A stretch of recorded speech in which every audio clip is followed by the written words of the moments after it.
Kuchumia tumbo, unajua kumchinja mtu ni kazi sana. Ni kweli, lakini kama mtu kaamua kujinyonga, mwache. Mwache ajinyonge. Aswa? Nisikilize. Wewe subiri amalize kujinyonga, alafu utaenda kumchukua. Unajua tuna muda mrefu sana hatujakula nyama. Kwa hiyo mwache pale, au vipi? Ila kweli, lakini tusubiri watu wakiwa wamelala usiku.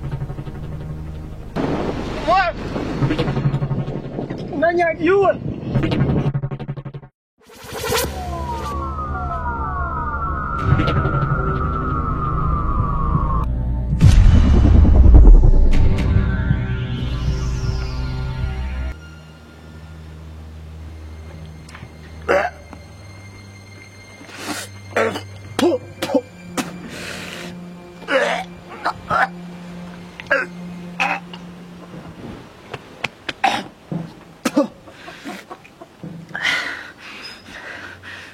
Ndugu wangu, hii dozi imenishinda. Siwezi kuendelea kunywa mkojo wa mama Kipesa, ili mradi tu arudi. Kama nikuondoka, ngoja aondoke, ila mkojo wake umenishinda. Siwezi kabisa, siwezi. Yaani kaka bwana, yaani mkojo tu huo tu mkojo unashindwa kuunywa. Kati amekulisha kinyesi chake ndani ya siku 99. Leo hii mkojo tu.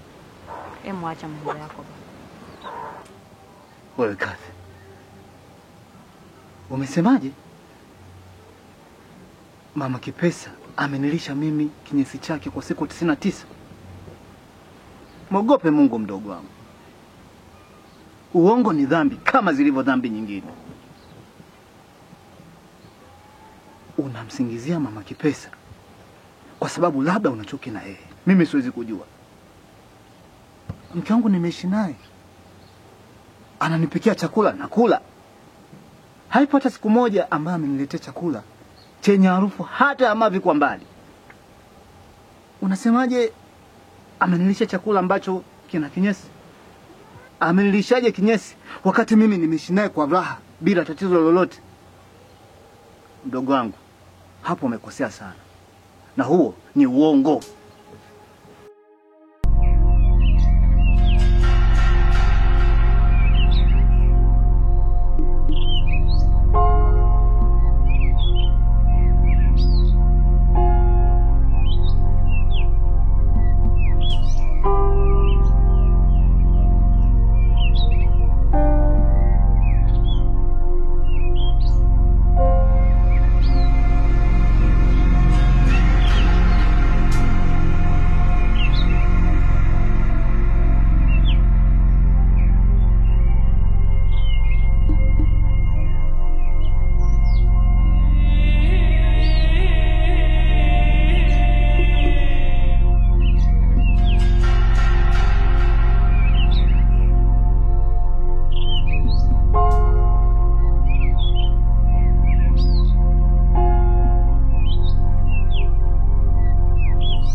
Shem, una uhakika kabisa kwamba aliyekuelekeza ni kwenye huu msitu? Maana tumezunguka bila mafanikio. Kweli Shemu, amesema amemwona huku bondeni na yuko na kamba ameshaifunga kwenye mti. Anataka kujinyonga. Sasa sijui yuko maeneo gani. Mimi simuongopei, ila ndio ukweli.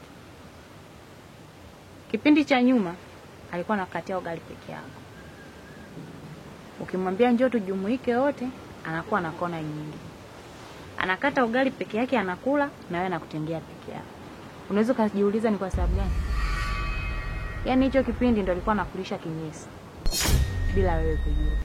Alikuwa anakulisha kupitia ugali.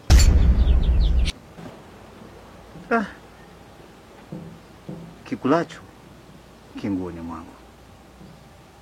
Japokuwa siamini kama kweli mama Kipesa anaweza kufikia hatua ya kunilisha mimi kinyesi chake. Ila kama amefanya hivyo, amenikosea sana.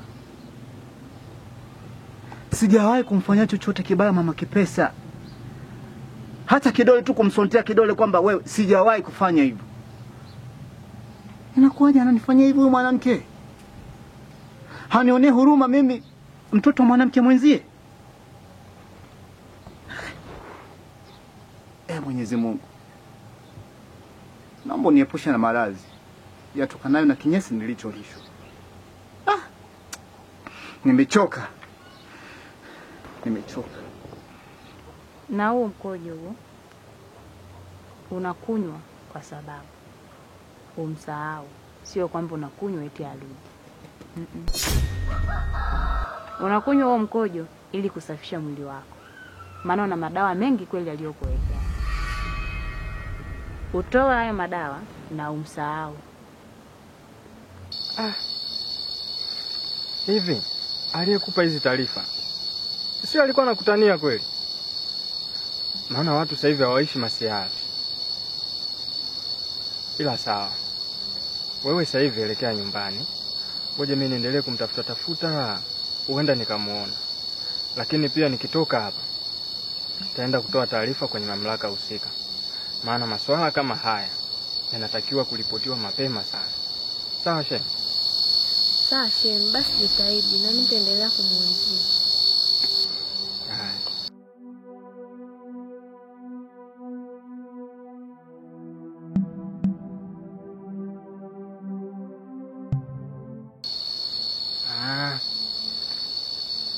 Mimi kama mongo, yaani nimekabidhiwa bucha, yaani hapa ni fisi na bucha, alafu nimeshindwa kufanya.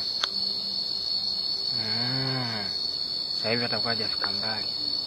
Cha msingi hapa kumlia denge.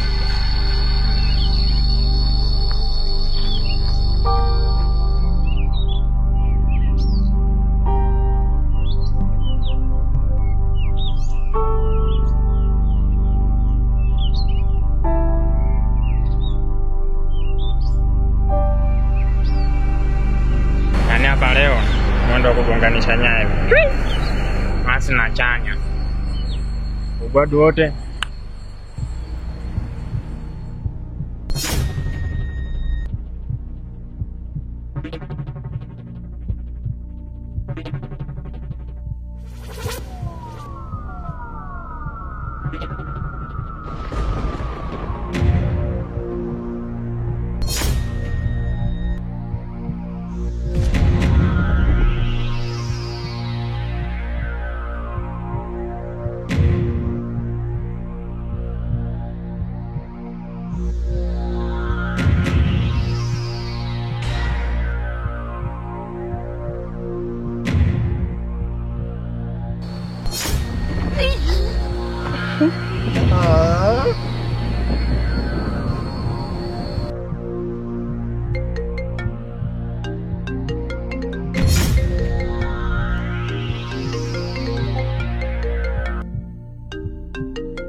Haya. 999 ananiponza. Sasa usiku kwa chakali bwana nipigie. Mtampatia wapi baba? Sijui ni baba, sijui ni mama, sijui ni mtoto. Hivi nyinyi mna shida gani nyinyi? Mna matatizo gani nyinyi? Yaani kamdomo tu. Kutekeleza wajibu. Kamdomo tu, mwanzo mwisho. Mlisema kwamba mnatuma hicho chakula. Haya, hicho chakula kinafika muda gani? Kinafika muda gani?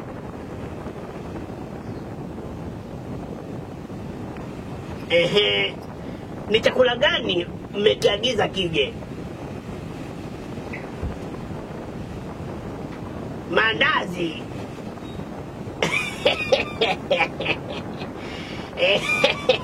Ninavyopenda mandazi mimi, aka mavyapunda. Napenda mavyapunda, make na ugwadu.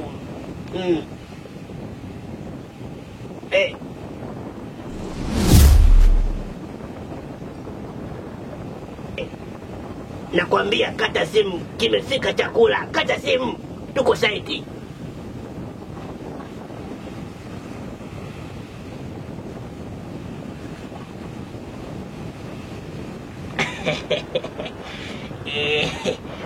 Safi sana. Na nilipo na njaa, tumbo likuwa linanisokota mimi.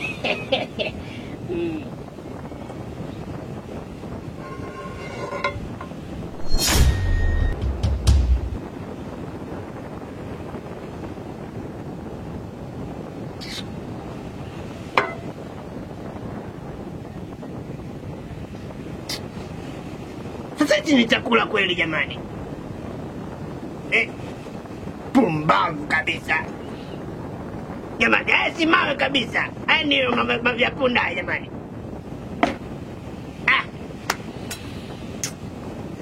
Mandinga nimekwisha mimi na njaa.